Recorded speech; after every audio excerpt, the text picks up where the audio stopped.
GMM Pfaudler makes 55% of the world's ceramic glass reactors. They make 80% of India's ceramic glass reactors. These are sort of giant coffee mugs in which pharmaceuticals are boiled and turned into medicines, right? So this is a world leader. This has been a world leader for 110 years.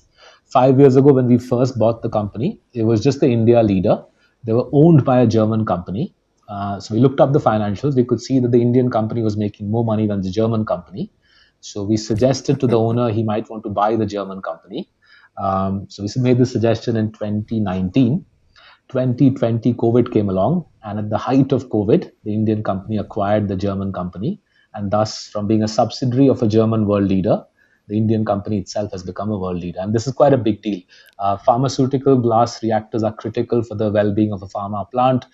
Nobody goes and sort of experiments with cheap Chinese glass reactors. You want the best in the world because otherwise you'll get shut down. Even a hairline crack in a glass reactor will shut down your pharma plant. And therefore, I expect this company's world dominance to grow. Plus, the fact that India itself will become the API hub of the world will, I think, reinforce their dominance. So GMM Pfaudler profits have been compounding at 50% for 5 years. Um, Wow. and don't see any reason for it to stop because it's a essential product. So this is a $1 billion market cap company. Let's go to the other extreme. Let's look at a $50 billion market cap company, which I think is basically a tech company, a very smart tech company masquerading as a NBFC. An NBFC means non-bank financial company. Basically, I think you might call it shadow lenders in Australia. These are large lenders, but they don't have a banking license. So this company is called Bajaj Finance. My erstwhile neighbor is the CEO, and I've watched them for 15 years. What I've realized they do very cleverly is they have built huge repositories of data on 140 million Indians. So we have 1.5 billion strong population, but roughly 140 million Indians account for the bulk of the country's wealth and economic activity. What Bajaj Finance has done is built enormous amounts of big data on these 140 million Indians, right? What do they do in the morning? Where are they working? How much are they spending? What socioeconomic strata they belong to? What address they live at, etc., etc., etc. And they've used that to build an extremely profitable lending machine. The lending machine compounds at 25, 26%. Return on equity is around that same number, right? Even though the company is geared only 5x, right? Most lenders, most places in the world are geared 10x.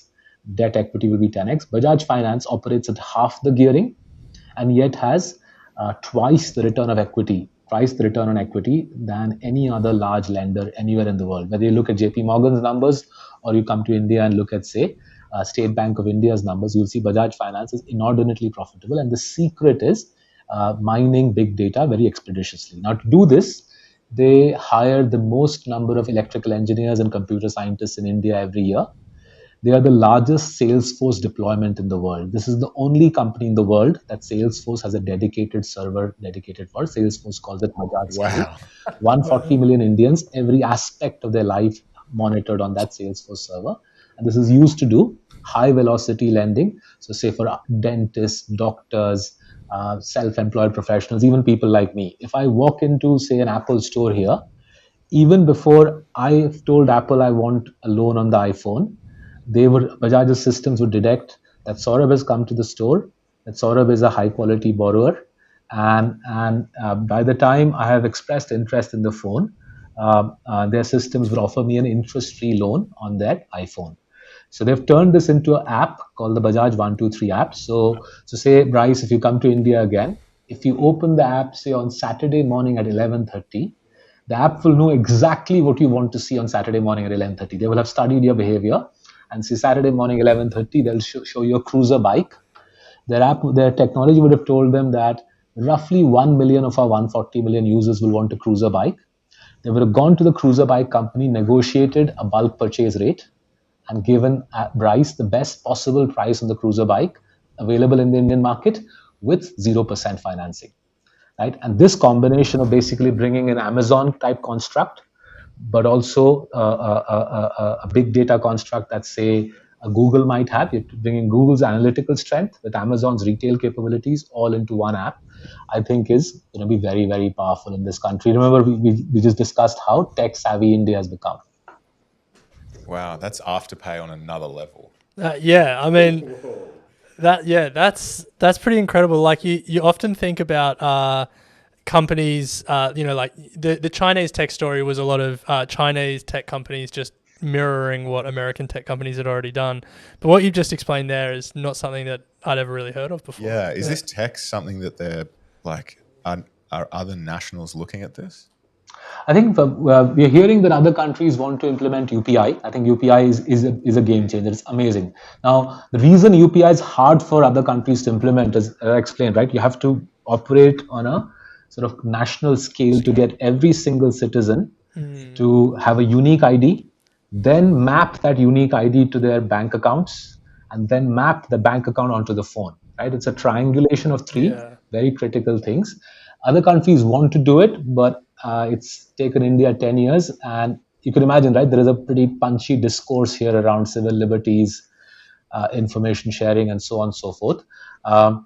So when I, over the weekend, perhaps over a couple of glasses of something nice to drink, I sometimes worry about these points. But hey, Monday to Friday, when I'm investing, my colleagues and I try to figure out how to make more money from this construct, which is quite remarkable. Yeah. I guess the other thing is the sheer logistics of having a population of 1.5 billion, all with phones and all with internet access, would be like just a massive undertaking. And like I'm just trying to even just get my head around that. Like that would have taken years, I imagine, and So, some so I pretty think like heavily. we're not done yet. So only 50% of the Indian population has smartphones, right? One of our largest telecom company is going to roll out in the next couple of months a $10 smartphone, Yeah, which means the number of smartphone users is going to double in the next 12 months. yeah. That's And amazing. already, even with just 50% of the population having smartphones, we use more mobile data than any other continent in the world. So when this $10 smartphone hits the market in a couple of months, we'll sort of have a smart data explosion, and I think that'll further increase the reach of companies like Bajaj Finance, right? Because the more data footprints more Indians generate, the more that data can be used to lend to them, to offer them services. We have unfortunately reached the end of our interview, Saurabh, but thank you so much. It's been absolutely My pleasure. Thank fascinating, you for and inviting me.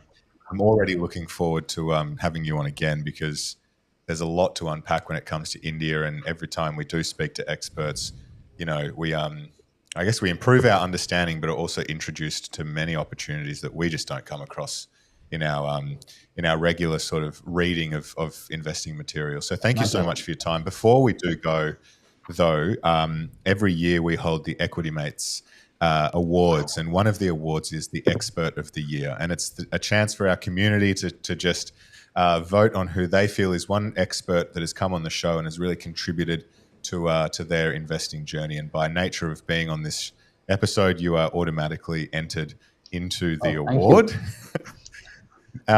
To just, I guess, help them and to leave them with something. What is a piece of investing advice or a content recommendation or just a final thought that you would like to pass on to our audience who are, really curious and on the journey of learning to become better investors? I mean, we've tried to make everything that we write basically free or super low cost. So marcellus.in, our website, we give all our newsletters, all our webinars away for free, and we put stuff every weekend up there. So if you want to stay in touch about India, just go to marcellus.in, and all the newsletters, blogs are for free. Leaving Marcellus aside, leaving Marcellus aside, the most useful portal for gathering information on the Indian stock market I've found is a site called Money Control. Money Control is part of a large industrial conglomerate in India, but it's genuinely useful site. They've got up to date news on corporate results, share stock prices, tickers, and so on. And if you want to do your own screening on Indian stocks, a free screening service is offered by Screener.in. It's a company called Screener. So you can put up any number of Indian companies, screen on fundamentals, screen on valuation. So because of the tech savvy nature of Indian society, there's plenty of digital resources available at zero cost. Make the most of it and make the most of what I think would be the defining opportunity in investing for the next decade or so.